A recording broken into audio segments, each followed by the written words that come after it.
welcome back to yet another Plasma Prints video. Today I'm especially excited because we have our Ask the Plasma Prints question and answers video. For those of you that didn't see my Instagram post, I want to make a little announcement before we move on to our first question. I'm happy to say that my 14-minute science project video won me a district science fair. So I was able to get this gold medal at my school. And I'm yet to make more upgrades on young Thor so that I could be more presentable for the state science fair. Yes, the state science fair. Alright, and now without further ado, let's get right to our first question, which was asked by AlexDen96 2 days ago, today being the 20th of February. His question is, what is the earliest science experiment you remember doing? That's far back. I didn't really discover that electrical science was what I was meant to do until about a year ago.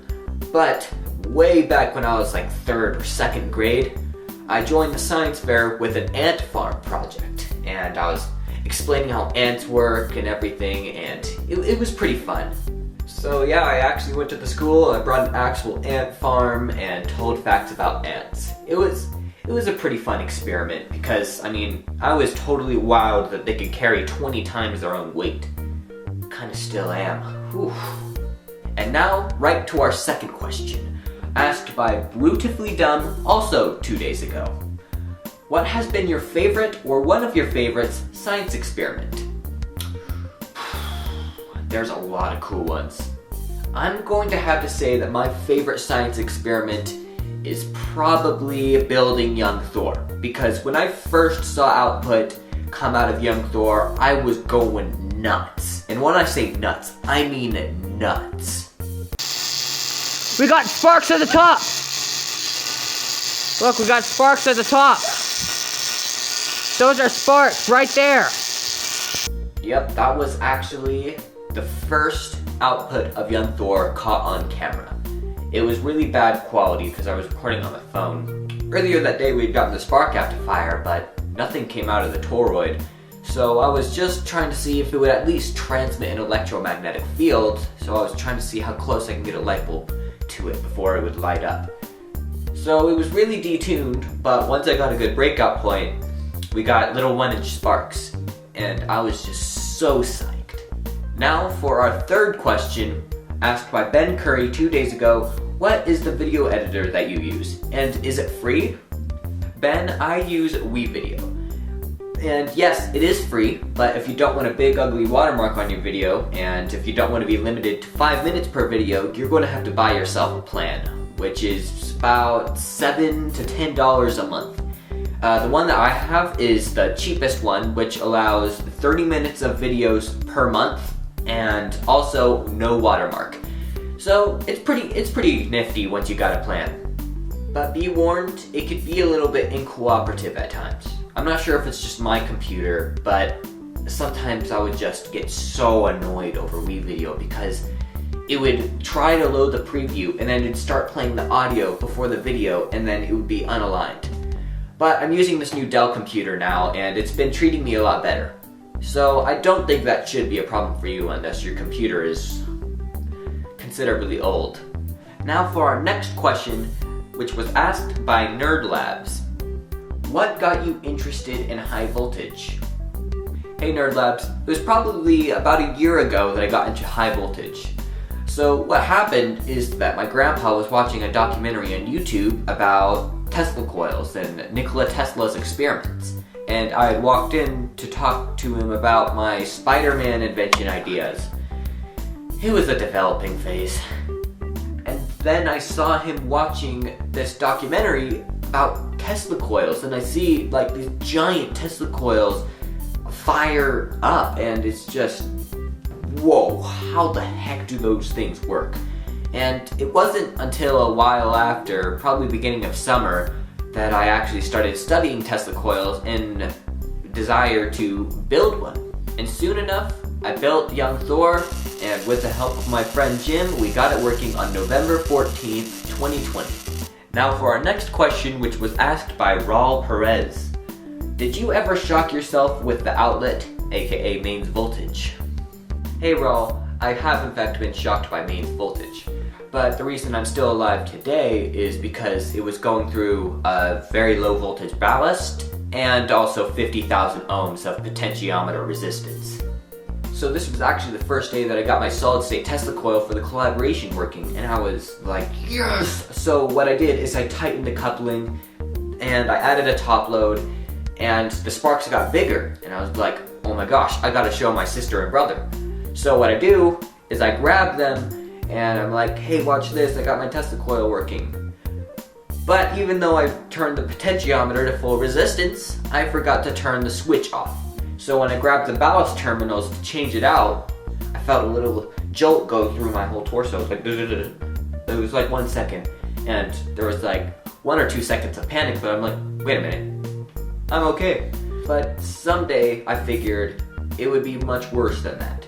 So I got myself some high voltage gloves for Christmas. Well, it was actually my mom that got me those high voltage gloves. And they could actually take 20,000 volts. That's well over 100, 200 times more voltage than mains. So never again will I work on a main circuit unprotected. Now our next question is asked by Jeffrey Queen. What is your funnest experiment from your first experiment to now? Let's see. That would start with the ant farm and go all the way to building a Tesla magnifier. It is just now that I've realized how large of a window that is. I'm looking through my videos right now, and I think I've decided that my DIY Easy Solid State Tesla Coil collaboration was my favorite experiment.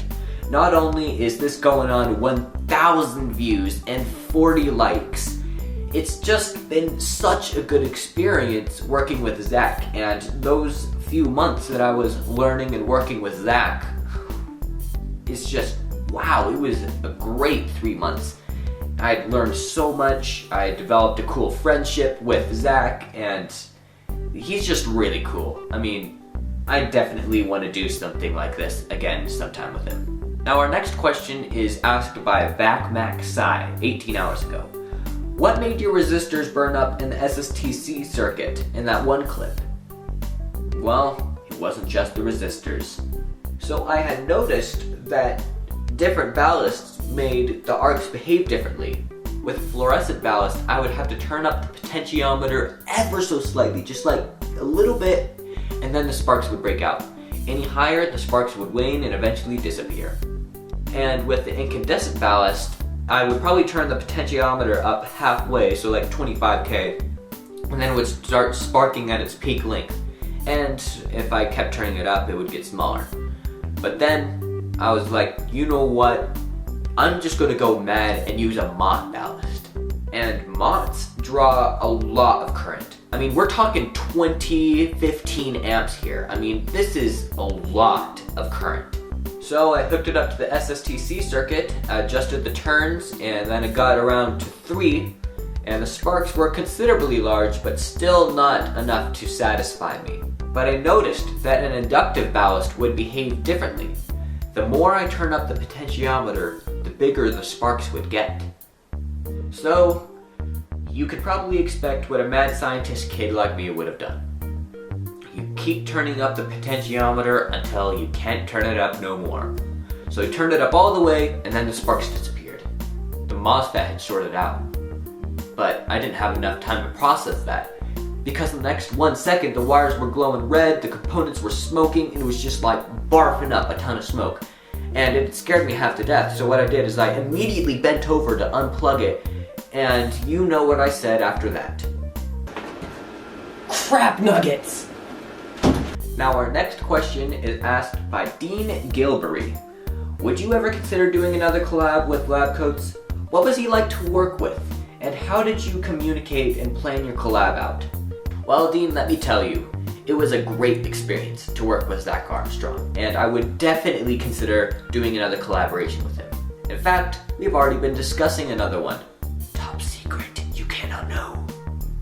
So what we did to communicate and plan out our collaboration was we emailed each other. We sent emails to each other, and we would share ideas, and sometimes every other weekend we would go on Zoom, write things down, share ideas, kind of like a two-person Socratic seminar.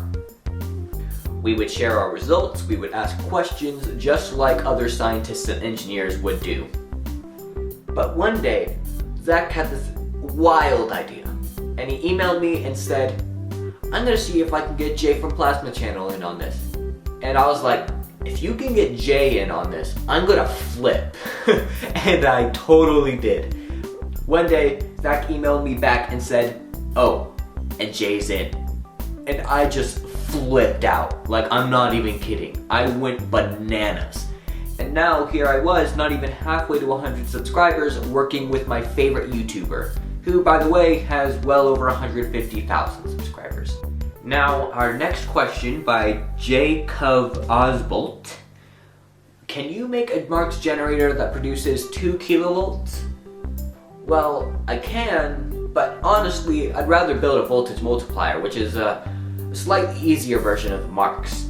And forget 2 kilovolts. I want to do like 20 kilovolts, at least.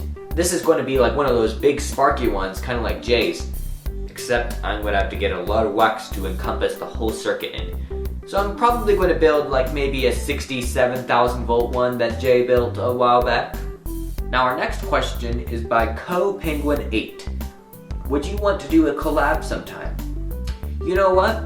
We can talk about that over email and see if we can plan something out. Well guys, I hate to say it, but I think that's our last question. Which means Question and Answers Ask the Prince Episode 1 has come to a close.